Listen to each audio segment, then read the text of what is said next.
worried that I'd have like a retention thing. I was worried that I wouldn't be able to retain it if I was listening to it as much as if I was reading it. Good call. But actually, works pretty well. You got it. Hey guys, what's up? Hey. Happy Friday. Dang it, I was going to try to beat him to it. Were you? Gosh. Happy Friday. So That's like the running joke every time Yeah. we call each other now. Who's the first one to say happy, whatever that day is? Yeah. and Levi gets really mad when It's my I shtick. beat him to it. It's my 'cause shtick. It's a stick, and he uses it all the time, and then I beat him to it, and he gets mad. Yeah. But he beat me today, so I'll give him. I think that's like the first one you won this week, though. No, I had one earlier. Okay. But anyways, welcome. Yeah, It is- Conversation Corner. Dude, I don't even know what five? I think we're 5, yeah. 5? Allison's saying. Okay. Allison again. That's weird. Al. Allie is saying 5. Good job, Al. She says 5. See, if we didn't have Allie, we'd be lost. We're gonna have to. We should put her in next week. Ooh. Yeah. She's Yeah, shaking her head Conversation Corner with Allie. That's what we should do. No, this week, though, we are going to do the top 5 things to do now. Yep. before listing your house, right? Yep. And Levi's got all 5 of those that he's going to talk about. Oh, No, I'm just I was joking. gonna say. We can kind of go back and forth and Yeah. kind of put our little twists and turns on those. But, I mean, the first one's pretty simple, and it's going to be hard for you guys to remember, but call me. That's number 1. Number 1, the first thing to do before getting your house, you want to call me because you want to know what you can get for your house, right? And in order to do that, we have to come through. I say we. I come through. I'll be there. He Also, can come No. too. And basically do a walkthrough of your home. We'll take a look at the comps, and when I say comps, some people don't know what that means. So houses that have sold within your area, and then we take a look at the condition of your house, and then that helps us determine what we think we can list for.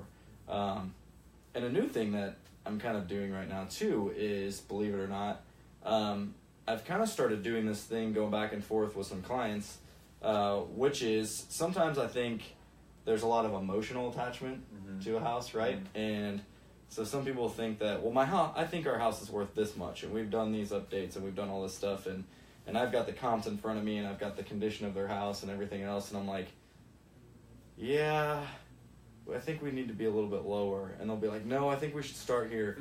So one thing that I've started doing is, I'm like, that's okay. We can start there where you think you want to do that, but then we agree at that meeting that, okay, we're going to start here, and if we get 2 weeks in and we've got no offers, then we're going to do a price reduction of $5,000 to here, and we're going to keep doing that until we get your house sold.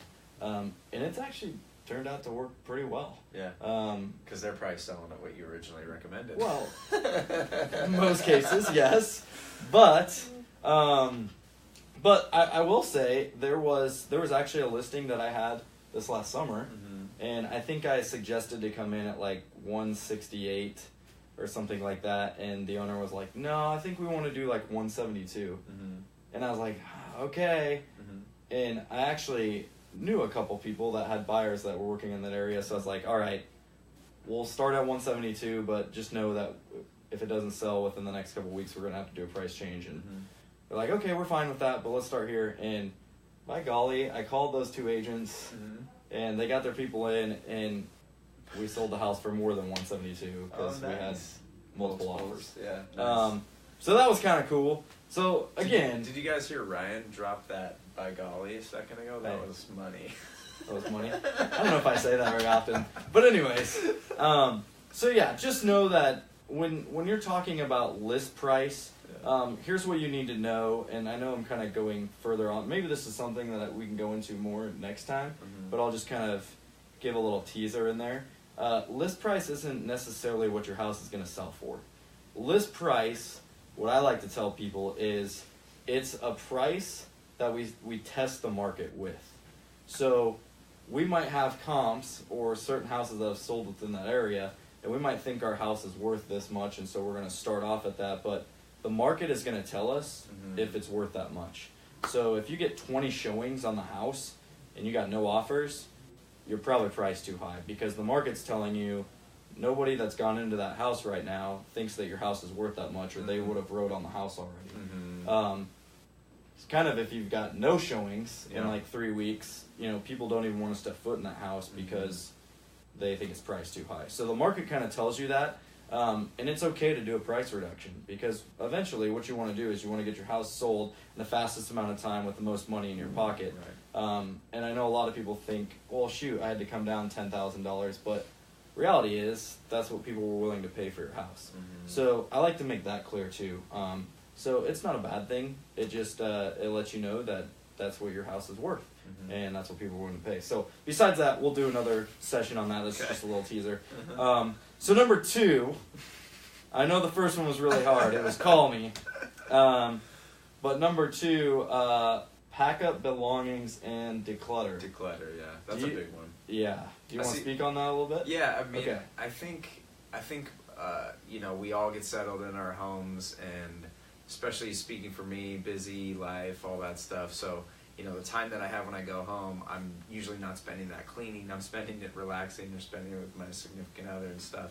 So sometimes that means that I accumulate a lot of things, and things start to kind of pile up. Allison and I were just talking a second ago about doing laundry and being, super back on laundry and all that stuff. Anyway, so we all know our day-to-day lives get a little bit crazy, but in order to get your house ready to list, you want to make sure you go through each room in the house, look for things that maybe don't belong or don't necessarily need to be there, pack them up, declutter a little bit, make things look a little bit more simpler. Try to make the rooms feel more open by getting some of the items, maybe the trinkets and knickknacks and all that stuff out of there. Pack them away. You can bring them back out after your house sells and put them in your new house if you want. Yes. A question that I get asked a lot when dealing with some of this stuff sometimes is, well, do I move everything out, or do I leave? What do I leave? What do I not leave? Here's how I kind of want to answer that question. Don't move everything out, because you don't want it to be an empty room, unless you've obviously bought a house and you've moved on and you're now trying to sell your house. But in most cases, you want to, when we say declutter, you want to keep like your bed, Mm-hmm. maybe a chair or whatever in that room. But you would want to walk into that room and you'd want to make sure that you feel like the room is large. Right. Right? Like, wow, this is an open, large room. We could put a ton of stuff in here. Mm-hmm. As opposed to making someone come in and be like, there's a lot of stuff in this room. It feels really small. Mm-hmm. Because that's how people visualize and see that and think. Right. As opposed to, wow, this room's got a lot of room and a lot of potential Mhm. for all of our stuff that we have. So, When just adding to that, when somebody walks into your house, they want to, especially someone who's looking to purchase it, right? They want to feel and walk in and be able to have the vision of, oh, I can make this that, or I can put my stuff here, or Yeah. I can do that. They have to be able to visualize themselves in your space, and it's easier to do that if you declutter, have rooms look clean, and kind of clear things out. word. Yeah. The third thing, eliminate odor. Seems like a no-brainer, but But I will say this. I think a lot of people that I've listed their homes, if they have a dog, you get kind of or you get used accustomed to that smell. Mm-hmm. And so you don't necessarily smell it when you walk into the house. Whereas when I come in, or when a buyer comes in, it's the first thing they smell, and they're Right. like, oh gosh, they have pets. Mm-hmm. And that can deter a buyer right away. Right. So how do you get rid of that smell? Well, there's a couple things. You can clean your carpets. Mm-hmm. You can deep clean the entire house. Mm-hmm. But what I like to tell people is, depending on what season it is, Mm-hmm. go buy some of those like wall sensies. Oh, those are great. Mhm. Like springtime, summertime, whatever. Mhm. Plug those into the wall. Obviously, clean your house still. Yep.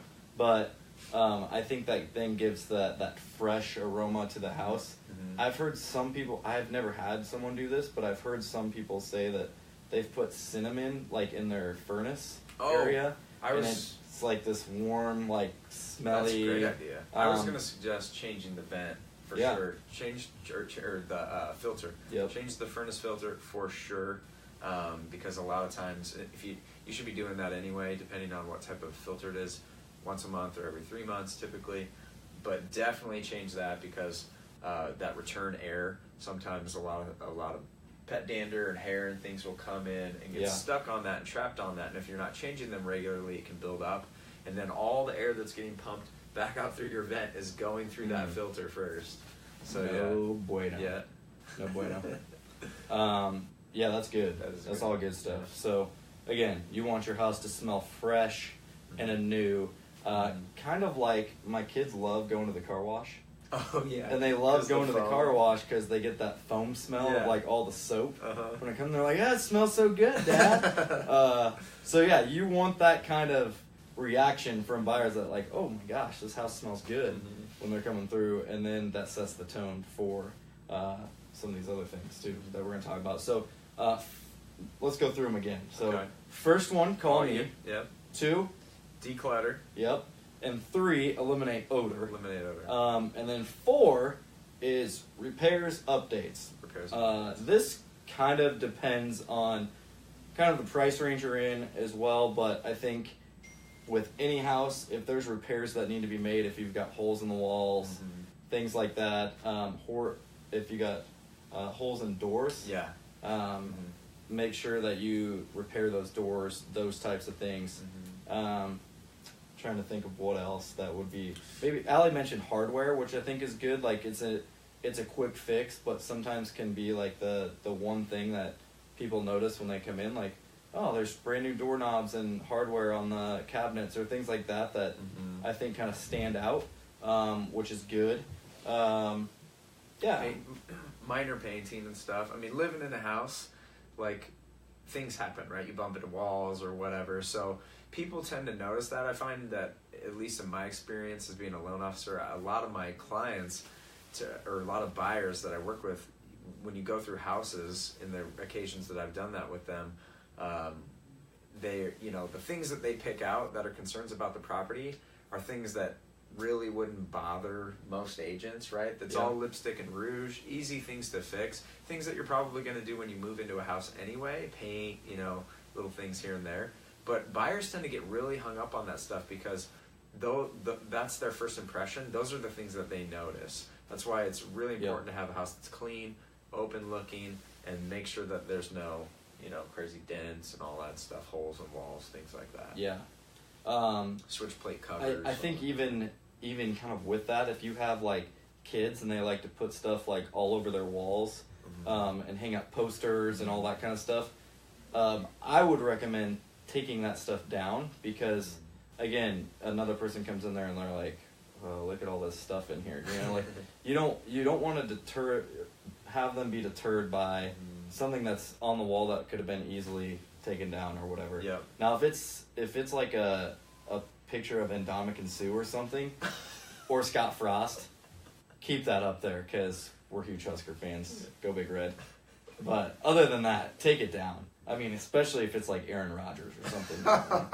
Yeah, I said it. I'm a Vikings fan. Anyways, so that's the 4th thing. The 5th thing is huge, and Levi was even touching on this, so I'm going to let him kind of go into that, but I agree, it's big. Yeah, so curb appeal, guys. So I'm not 100% sure on the statistic. If we find out, we'll post in the comments below, but I think it's something like 30% of what sells a house is the house's curb appeal because of how much of a lasting first impression that can make to a buyer, especially if they're riding along with you as the agent or they're following behind you as the agent. When they pull outside of that house, they get that warm, fuzzy feeling because, the yards, if we're in the season where there's grass, if there's, the grass is trimmed, it's well maintained, there's fresh mulch, or, the yard's not full of leaves and things like that. Again, this goes back into kind of the same concept as decluttering your room. Declutter your yard. Make sure that it looks nice and well maintained, and it's really easy to do. It might take you an hour or so on a Saturday, but once it's done, and it tends to, kind of remain in a well-kept manner. So definitely curb appeal is absolutely huge. You can also walk around the outside of your property and make sure downspouts are on, make sure that, again, there's no cracked chip painting or anything, or cracked and chip paint or anything like that on the outside of the house. Any minor repairs that might be done on the outside of the house, just to give it that little extra bit of curb appeal. Agreed. Yeah. And there's, I like to say the steady flow, right? So when we sold our last house, I mean, I'll be honest, the outside and the front of our house was crap. So I knew that, like, I would have to rip out these bushes and replant this other stuff. And yes, does that take time and effort? It does. But, like, when it's all said and done, it's that, when you see that picture, it's that picturesque house that, like, people see right away. And that's going to get them to click on the rest of the pictures to go in your house. So, again, that moves into, like, that declutter, that stuff that people are going to be looking at online, as well as, like, when they scroll through those pictures of your house, what's going to be that first impression? What's going to make them want to get into that house and want to see more and want to experience it? So be thinking about those things. We obviously didn't cover everything, but we do have you covered. We've got a, which I feel like I said covered a lot there. But, that's okay. Anyways, what I meant was, we've got actually a list that my assistant has made, and it's pretty awesome. And it basically walks you through a checklist of everything to do to get your house ready. So, if you want that checklist, let me know. I will send it to you, and it will allow you to get your house ready. But again, 5 things, real quick. Call me. That's step number 1. 2, declutter. 3, eliminate odor. 4, repairs and updates. And 5, curb appeal. So, with that being said, that is your conversation corner. 105. Happy Friday. Have an awesome and safe weekend. Again. Yeah. Happy Friday. And don't forget, I'm stealing it. Yeah, we're almost there. Go Huskers. Jeez. I'm sorry, I'm just getting really excited. And I'm excited for our men's basketball team because they're doing pretty good. Yeah, I've heard that. So I'm just saying. Right. But anyways, thanks guys. Have a good day. See you later.